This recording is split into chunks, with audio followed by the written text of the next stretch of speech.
kami berencana untuk membuat laporan polisi kepada 3 pihak. Yang pertama tentu saya kepada Eli Daneti selaku kuasa hukum atau pengacara Egy Sujana, karena statementnya telah melampaui kewenangan sebagai advokat dengan bahasa-bahasa yang tidak merepresentasikan bahasa advokat. Sekali lagi, karena kita sudah tahu masalahnya ada di Solo, jadi kami tidak terlalu peduli, bahkan tidak ada dendam sedikit pun kepada saudara-saudara kami yang menjadi pelapor.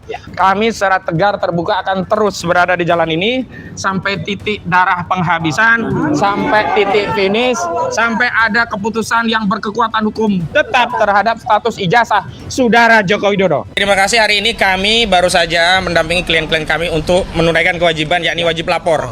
Karena hari ini tambah lagi yang harus wajib lapor. Sebelumnya Pak Roy, Pak Rizbon, dan Dr. Tifauzia Tiasuma, ada sekarang tambahan wajib lapor Bu Kurniati Royani, Pak Rustam Effendi, juga Pak Rizal Fadilah. Meskipun ada lagi yang sudah bebas, tak perlu wajib lapor, tak perlu diperiksa, tetapi sekali lagi kami bersyukur karena kami tidak boleh punya sifat nifak. Ada saudara kita yang mendapat kebebasan terus kita tidak bahagia. Terus terang, kita bahagia, kita bersyukur karena apa? Karena Bang Damai Hari Lubis dan Bang Egy Sujana sudah terbebas dari status tersangka dan kembali berstatus merdeka seperti sedia kala, gitu. Namun sekali lagi kami sangat sayangkan kebahagiaan itu akhirnya harus berkurang. Kenapa? Karena seharusnya kalau sudah berstatus tersangka dan kemudian dicabut menjadi merdeka, tentu harusnya empatinya tidak menginginkan orang lain punya status tersangka atau menjadi tidak merdeka. Tapi sayangnya justru terakhir abang-abang kita ini, Bang Damai Hari Lubis dan juga Bang Egy Sujana melaporkan, khususnya Pak Roy Suryo dan saya bahkan Ahmad Kozinuddin.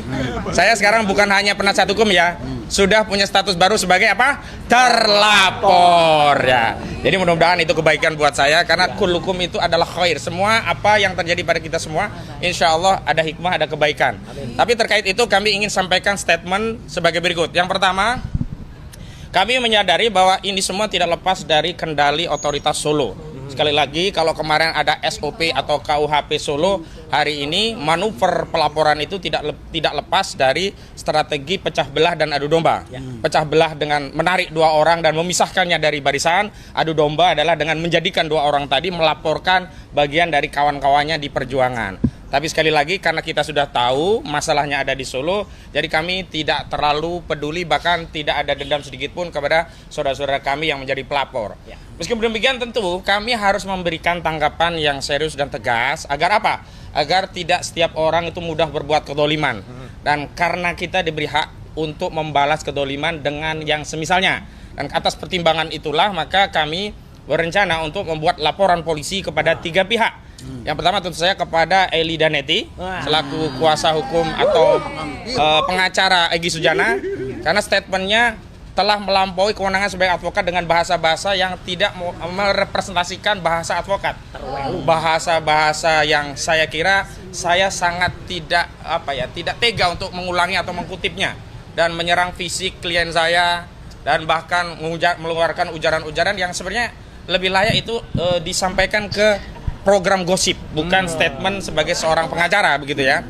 Yang kedua, kami juga akan sampaikan laporan kepada saudara Egy Sujana. Karena sebenarnya setiap statement itu sangat menyakitkan, tetapi karena kita saudara, statement itu tidak kita proses.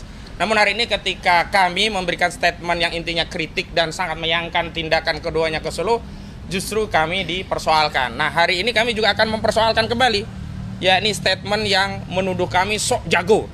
Jadi sekali lagi, kami tidak pernah sok jago. Orang yang menyebut kami sok jago dalam perjuangan itu, ya, itu adalah fitnah sekaligus mencemari perjuangan kami. Kami tulus ikhlas berjuang untuk dan atas nama kepentingan seluruh rakyat Indonesia. Sekali lagi kami tegaskan bahwa perjuangan ini bukan perjuangannya Roy Suryo saja, bukan perjuangannya Tifauzia Tiasuma saja, bukan hanya perjuangannya Rizmon Sianipar saja, bukan hanya perjuangannya Kurniati Royani saja, bukan hanya perjuangannya Rizal Fadilah atau Rustam Effendi, tapi perjuangan membongkar ijazah ini, ijazah palsu saudara Joko Widodo, adalah perjuangan seluruh rakyat Indonesia yang hasilnya ditunggu-tunggu oleh seluruh rakyat Indonesia. Dan karena tendensi ini perjuangan intensinya untuk seluruh rakyat Indonesia, maka tidak ada sok jago-jagoan. Kita benar-benar teguh, konsisten, amanah berada di jalan ini. Dan saya ingatkan kepada seluruh rakyat Indonesia, tidak perlu ada rasa khawatir, tidak perlu ada rasa cemas, tidak perlu ada gundah gulana.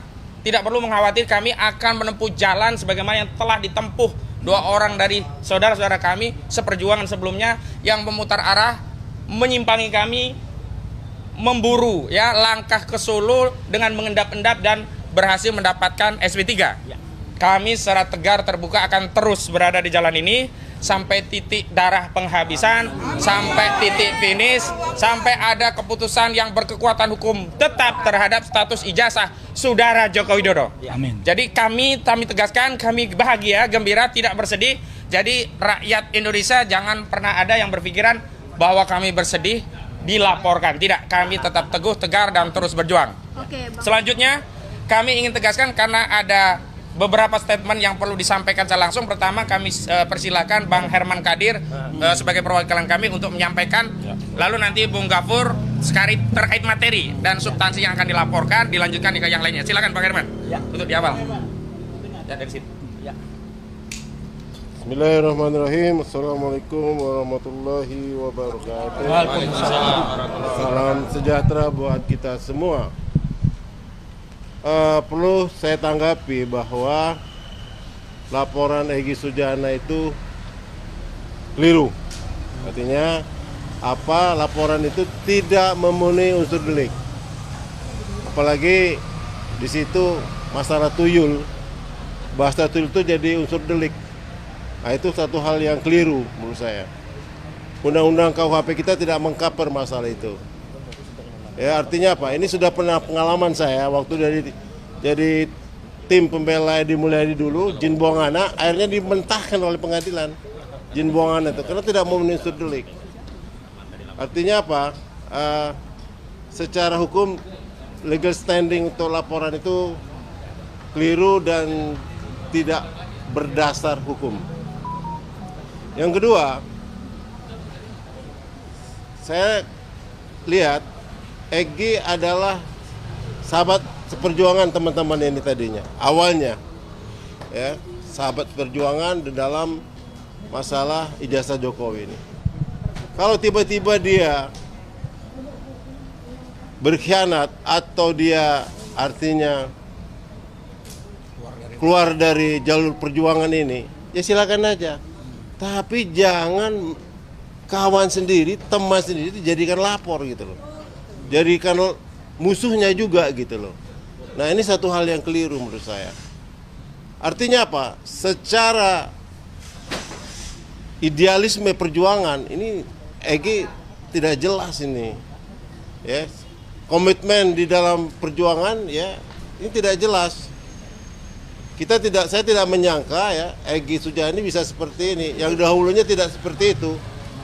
Ya, sejak saya sama-sama di HMI Celosari 17 dulu, saya sama dia ada orang yang tegar terus mendoktrin menjadi kader-kader HMI itu sebagai pejuang. Tapi kali ini saya kaget betul dan saya merasa bahwa ini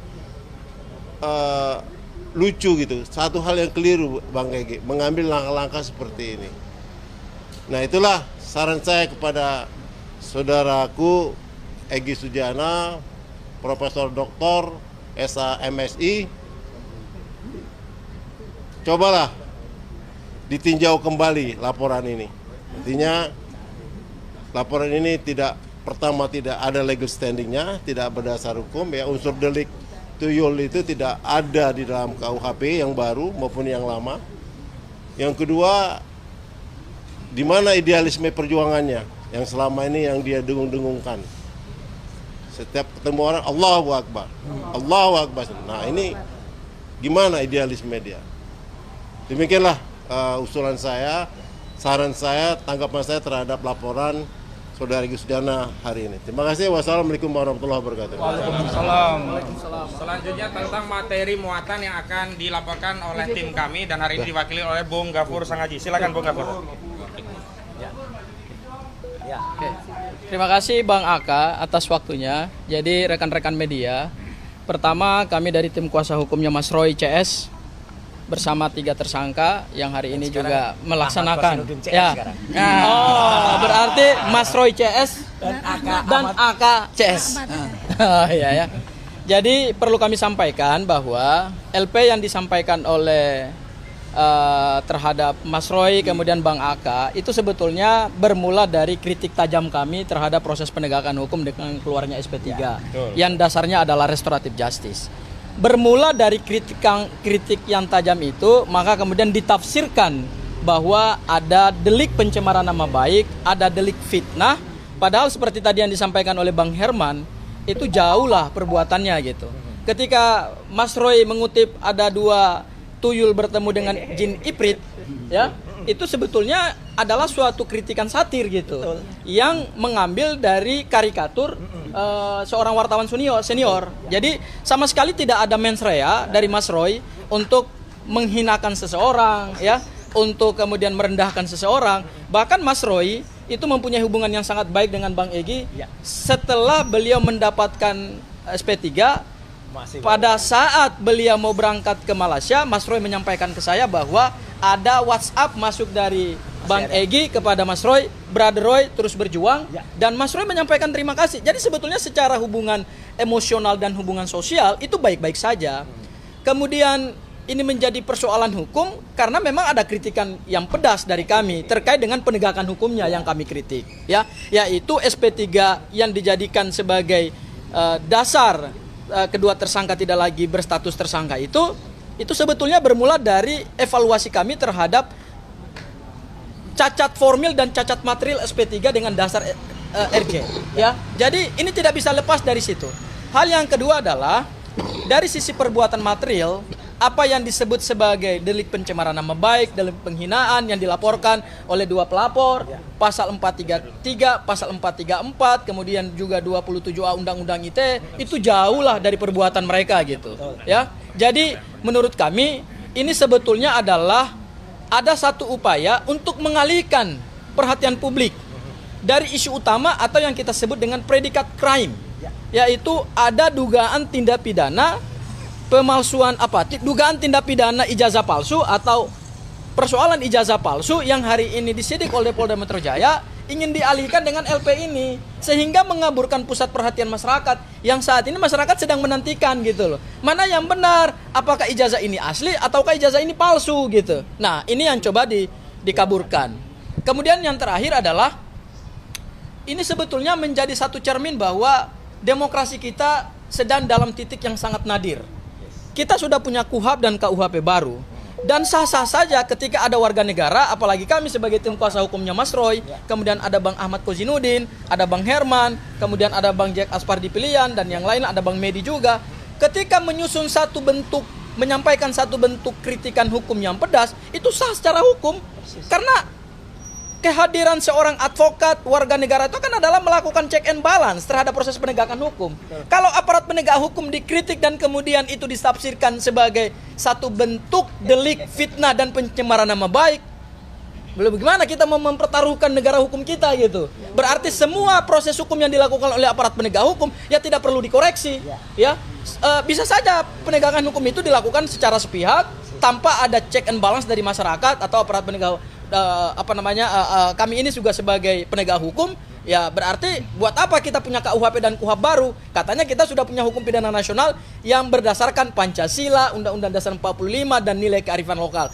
Kok ada warga negara yang mengkritik proses penegakan hukum, kemudian itu ditafsirkan sebagai pencemaran nama baik? Ini yang sesuatu yang menurut kami sangat keliru.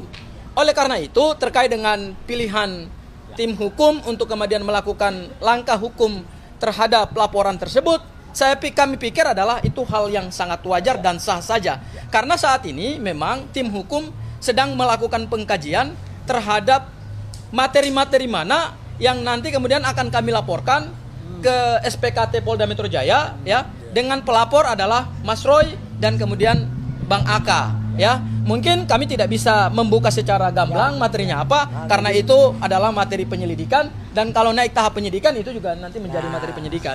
Tapi yang kami sayangkan adalah kok perkara ini semakin hari menggelinding seperti snowball effect yang kemudian menimbulkan kegaduhan yang semakin meluas gitu loh. Ini karena apa? Karena tidak ada mitigasi resiko dari Pak Joko Widodo. Coba kalau Pak Joko Widodo mau kemudian dari awal menyelesaikan perkara ini dengan sikap kenegarawanan, menunjukkan ijazah itu kepada publik, dan mengcounter hasil penelitiannya Mas Roy, Bang Rismon, Dr. Tifa secara ilmiah juga. Jangan melakukan langkah hukum pidana. Begitu langkah hukum pidana diambil, snowball efeknya kemana-mana. Dan terhadap 7 terlapor yang dari pihak Pak Jokowi, itu juga sudah dilakukan proses hukum lebih lanjut. Mas Roy kemarin sudah dimintai keterangan, kebetulan kami yang dampingi ya Mas Roy ya. Dan ini akan ada lagi calon-calon terlapor baru. Ini kan sesuatu yang sangat kita sayangkan. Ya, jadi Mas Roy itu yang bisa barangkali saya sampaikan. Nanti ada dari Bang Rizal, silakan Bang Rizal. Bang Rizal baru Mas Roy nanti. Assalamualaikum warahmatullahi wabarakatuh. Waalaikumsalam warahmatullahi Allahu wabarakatuh. Akbar. Allahu Akbar. Berarti Allah besar. Turun dikit. Persoalan yang kita hadapi itu Ya, kecil. Insya Allah kita akan hadapi dengan maksimal. Dan semuanya bisa teratasi karena tujuan kita adalah tujuan yang baik, yang suci, yang mulia, demi itu kan menyalurkan aspirasi rakyat, aspirasi masyarakat, khususnya tentang kepenasaran apakah ijazah Joko Widodo itu asli atau palsu. Yang sampai saat ini kita masih menduga palsu gitu dan meyakini itu. Maka buktikan dong aslinya. Itu kan kita kejar terus gitu. Nah, saya Bu Kurnia, Pak Rustam tadi baru melakukan wajib lapor. Melanjutkan wajib lapor klaster 2. Jadi ini kayak dari belakang dulu, 2 dulu baru 1. Harusnya 1 dulu baru 2. Ya. Tapi itu teknis saja. Ya, telah kami lakukan kewajiban hukum itu.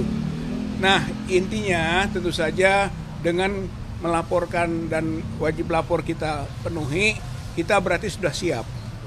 Mau dibawa kemana ini langkah ini, proses ini, kita siap. Gitu ya. Mau lanjut, mau berhenti, mau apapun pokoknya. Asal ijazah Joko Widodo bisa terbukti tentang palsu aslinya, yang kita yakin itu palsu. Nah, kemudian saya sebagai bagian dari TPUA juga kan tentu saja mengkritisi ini gitu. Terutama ada yang diawali dengan sebelum pelaporan terhadap Pak Roy Suryo dan Pak Ahmad Hozinuddin kan pemecatan dulu. Gitu kan. Rekan-rekan di TPUA-nya gitu dipecat. Otoritas pemecatannya sendiri nggak ada, gitu kan? Dia hanya menyebut hak prerogatif. Hak prerogatif dari mana? Gitu kan? Itu pertanyaannya. Egy yang mencopot sendiri. Otoriter itu. Bagaimana mau memperjuangkan demokrasi kalau perilakunya otoriter, gitu kan? Saya kira ini persoalan yang serius, gitu. Sehingga kami juga sedang berpikir. Menyiapkan, mematangkan apakah perlu melakukan pelaporan juga seperti yang teman-teman lakukan yang lain, gitu kan, atas pemecatan ini. Karena apa? Tersinggung kita semua. Ada perkataan tidak sesuai dengan garis perjuangan TPUA. Itu alasannya. Garis perjuangan TPUA itu membela ulama dan membela aktivis. Bukan melaporin aktivis. Bukan melaporin aktivis. Begitu. Jadi ketika dia melenceng, siapa yang keluar dari garis-garis perjuangan TPUA? Gitu. Maka kita sedang dalami itu. Gitu ya. Itu poin 1. Poin 2 adalah bahwa iya pakai dalil-dalil. Iya kan? Dalil-dalil Musa Harun, Firaun, tongkat Nabi Musa. Begitu. Ini sedang kita dalami juga. Apakah masuk kualifikasi penistaan agama? Kalau saya pribadi tersinggung. Nabi Musa direndahkan begitu. Nabi Harun direndahkan begitu. Kemudian Firaun beda polanya. Kalau Firaun mau membunuh Nabi Musa, ini malah Firaun membebaskan Egy.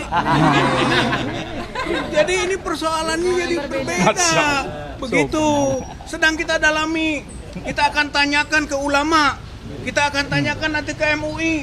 Kita akan tanyakan ke orang-orang Islam bahwa apa yang dilakukan oleh Egy dengan mengutip-ngutip ayat itu atau itu yang mengaitkan dengan Musa, Harun, Firaun, tongkat Nabi Musa, itu sebenarnya keliru, salah besar.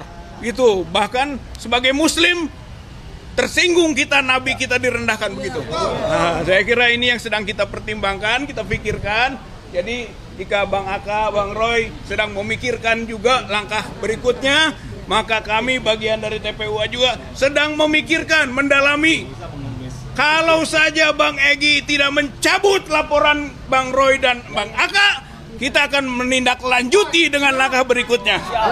Saya kira ini adalah bagian penting dalam perjuangan kita. Kita bersama bersatu, gitu. Hanya anak kambing yang memencilkan diri yang dimakan serigala. Dan sayangnya Bang Egy dan Bang DHL sudah memencilkan diri. Berarti sudah dimakan serigala. Serigala nilai, serigala kekuasaan, serigala kekayaan, atau serigala-serigala yang buruk yang menyebabkan hilang dari komunitas bersamanya. Oleh karena itu, kita tetap bersatu, karena kita yakin bersatu kita teguh, bercerai kita runtuh, dan kita masih bersatu. Bang Egy dan Bang DHL sudah bercerai. Mudah-mudahan bisa disadari dan tobat kembali ya. Karena sebagai muslim harus mendoakan sesamanya. Terima kasih. Wassalamualaikum warahmatullahi wabarakatuh. Langsung Mas Roy. Mas Roy ke tengah. Bismillahirrahmanirrahim. Assalamualaikum warahmatullahi wabarakatuh. Waalaikumsalam. Ya, rekan-rekan sekalian, pertama-tama seperti tadi disampaikan oleh Bang Ahmad Kosinudin sebagai koordinator non litigasi kami, dan juga atas restu dari Pak Petrus Celestinus sebagai koordinator litigasi, dan juga Bang Abraham Samad. Hari ini kita bersama-sama dengan para pejuang yang tadi barusan menyelesaikan wajib lapor, saya juga sih, gitu. Nah, yaitu Mbak kan maksudnya wajib lapornya, ya. Ada Bu Kurnia Triryani, ada Mas Rustam, kemudian ada Pak Rizal, ya. Jadi kita menyampaikan beberapa hal yang sangat penting hari ini. Yang pertama, saya tidak akan mengulangi statement yang sangat agamis dari Pak Rizal Fadilah tadi. Yang jelas apa, ya? Agak terlalu, kalau dalam bahasa saya, kalau saya nulis itu terwelu, ya. Nah, terwelu. Karena apa? Nabi Musa dan Nabi Harun itu beberapa hari yang lalu itu kita peringati dalam peristiwa peringatan Isra Mi'raj. Nabi Musa dan Nabi Harun adalah nabi yang ditemui oleh Muhammad Shallallahu Alaihi Wasallam dalam perjalanannya dari Masjidil Haram ke Masjidil Aqsa di Mekah ke Palestina, ya. Ketika naik Sidratul Muntaha, Nabi Musa itu berada di langit kelima dan Nabi Harun itu berada di langit keenam.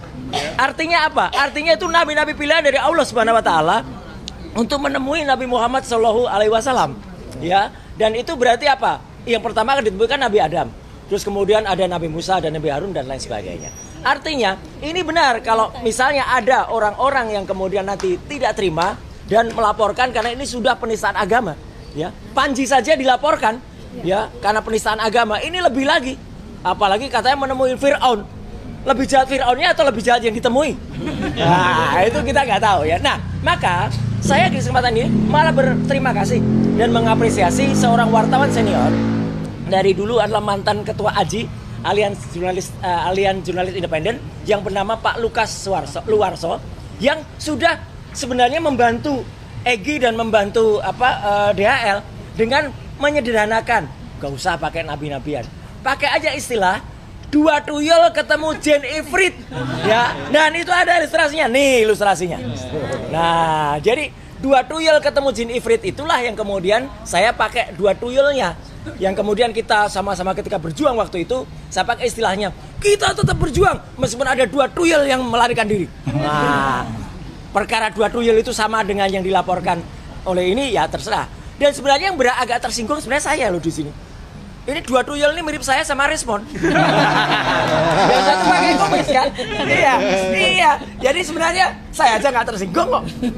Apalagi dilaporkan. Tadi benar Pak Herman Kadir tadi. Ya, coba kita cari di KUHP atau di KUHP. Ada nggak kata-kata tuyul itu? Nggak ada. Yang ada malah Mbak Yul. Nah, siapa itu Mbak Yul? Mbak Yul itu yang tangannya bisa menembus imbus. Nah, dan ketahuan sama Bang Gafor, dia ketika diperiksa, ketika dalam gelar perkara khusus, bawa handphone. Nah, itu. Padahal ditanya, loh ibu kok bawa handphone? Saya kan punya dua. Loh ini bukan masalah 2 handphone, 10 handphone.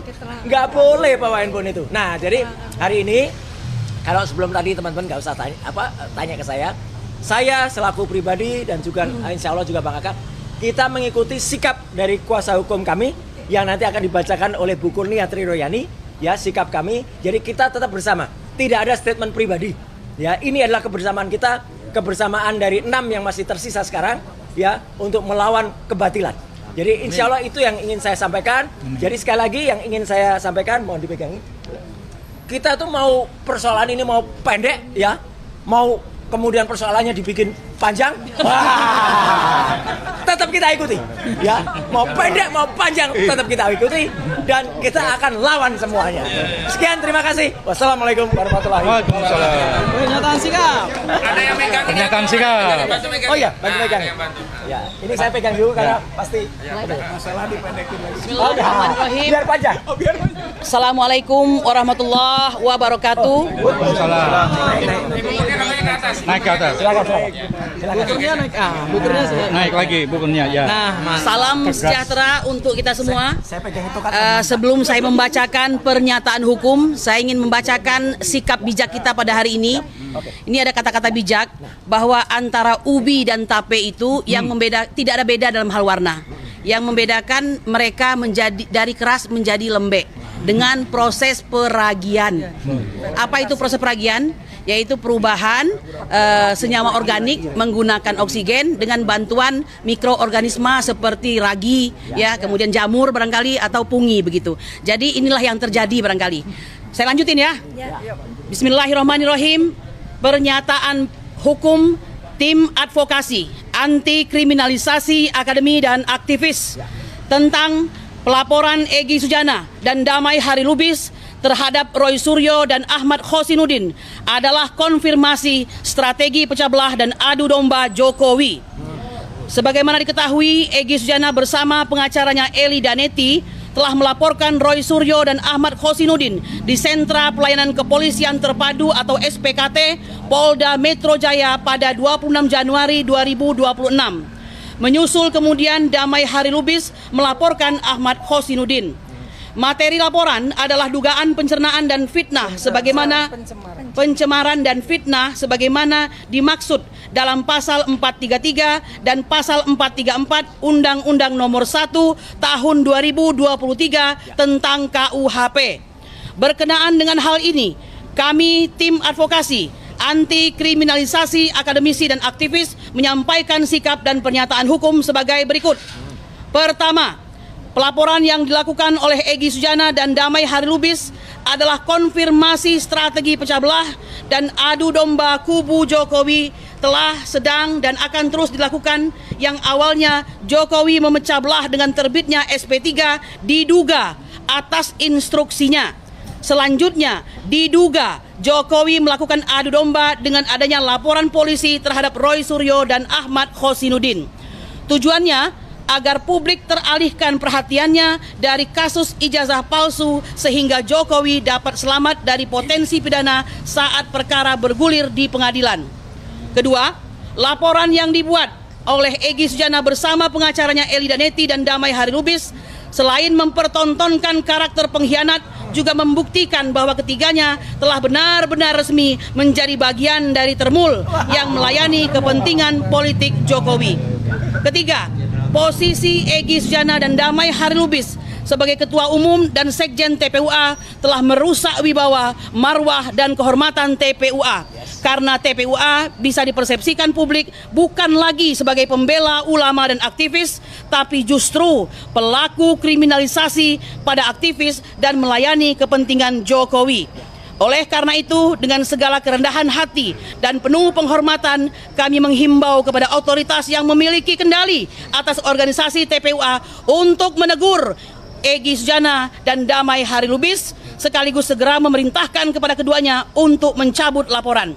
Keempat, atas dasar pembelaan diri dan hak untuk membalas kezaliman, kami berencana melaporkan Egy Sujana, Eli Daneti, dan Damai Hari Lubis atas tuduhan sok jago, merendahkan fisik dan martabat, serta kehormatan orang yang sedang berjuang, sekaligus dugaan pencemaran dan fitnah yang telah dilakukan, yang bukti videonya telah beredar luas dan sempat kami dokumentasikan. Kendati ada sebagian yang telah di take down atau dihapus oleh akun YouTube penggugah, Demikian pernyataan kami sampaikan. Jakarta, 29 Januari 2029, tertanda Petrus Salistinus Sarjana Hukum, Koordinator Litigasi, Ahmad Kosinudin Sarjana Hukum, Koordinator Non Litigasi, dibacakan oleh Kurnia Tri Rayani Sarjana Hukum. Demikian. Luar biasa. Mantap. Cukup ya? Oke, langsung tanya aja ya Bang ya. Ada. Ya, silakan. Ibu sebagai tersangka dalam kasus ini bertiga dengan Pak Rizal Fadila dan Pak Rustam Effendi. Kasus pertama itu, apakah sudah ada pelayangan panggilan perdana sebagai tersangka? Karena sampai saat ini belum pernah diperiksa ya Bu. Yang Sudah. Oh sudah. Sudah diperiksa kemarin tanggal 22 Januari 2026 ya. Sudah. Kan kita membersamai malam sampai malam itu. Saya Yang belum diperiksa Oh, oke. saksi ahli. Oke Bu. Kemudian wajib lapor ini baru hari ini apakah udah Ini yang pertama, wajib lapor perdana Setiap ini. hari apa? Setiap hari Kamis. Tapi mereka tidak terlalu ketat dalam artian kalau memang mau merubah hari asal koordinasi begitu. Oke. Laporan terhadap Pak Egy Sujana dan Damai Hari Lubis ini apa saja bukti yang dilampirkan nanti? Nanti ya. Bagaimana, saya kira cukup. Ini jawaban saya nanti oleh tim hukum saja ya. Oke, terima kasih ya. Terima kasih semuanya. Terima kasih. Selamat berjuang. Terima kasih.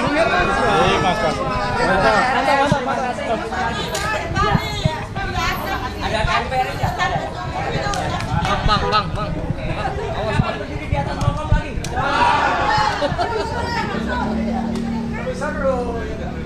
Hidup Bang Roy. Berarti di atas ngomong.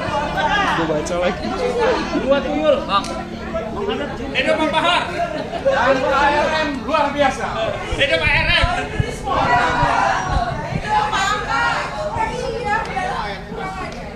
Hidup Bang Medi.